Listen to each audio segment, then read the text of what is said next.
Surat duplicate ડોક્ટરોનો hub બની ગયો હોય તેવું લાગી રહ્યું છે।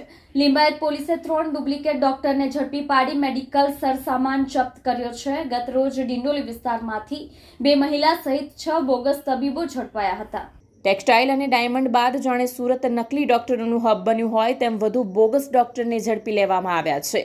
સુરતમાં લિંબાયત પોલીસની ટીમે ડોક્ટરનું નકલી સર્ટિફિકેટ મેળવી ડોક્ટર તરીકે ઓળખ આપી દર્દીઓની સારવાર કરતા 3 ડુપ્લિકેટ ડોક્ટરોને ઝડપી પાડ્યા છે। પોલીસે દવા તથા મેડિકલના સરસામાન મળીને કુલ 1.12 લાખનો મુદ્દામાલ જપ્ત કરી આ મામલે કાયદેસરની કાર્યવાહી હાથ ધરી છે। કેમેરામેન હકીમ શેખ સાથે વસીમ હાસમીનો રિપોર્ટ, આઝાદ ન્યૂઝ, સુરત।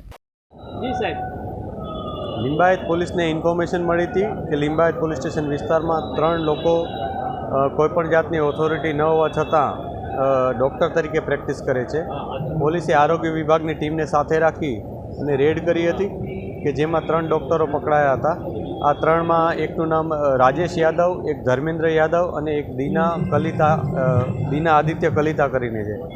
આ ત્રણેયની ધરપકડ પોલીસે કરી છે। ત્રણેય પાસેથી એલોપેથિક દવાઓ, ઇન્જેક્શન્સ વગેરે મળ્યું છે। એમાં 1,12,000નો મુદ્દામાલ પોલીસે રિકવર કર્યો છે।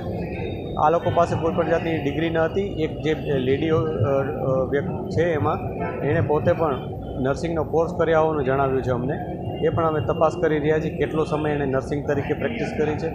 આ ઉપરાંત એણે નર્સિંગ તરીકે પ્રેક્ટિસ કર્યા બાદ આ પ્રકારનું એને ઓથોરિટી છે કે નહીં એ પણ અમે તપાસી રહ્યા છીએ। જે પણ લોકો વિરુદ્ધ વધારે અમને ઇન્ફોર્મેશન મળશે એના વિરુદ્ધ અમે કાયદેસરની કાર્યવાહી કરીશું।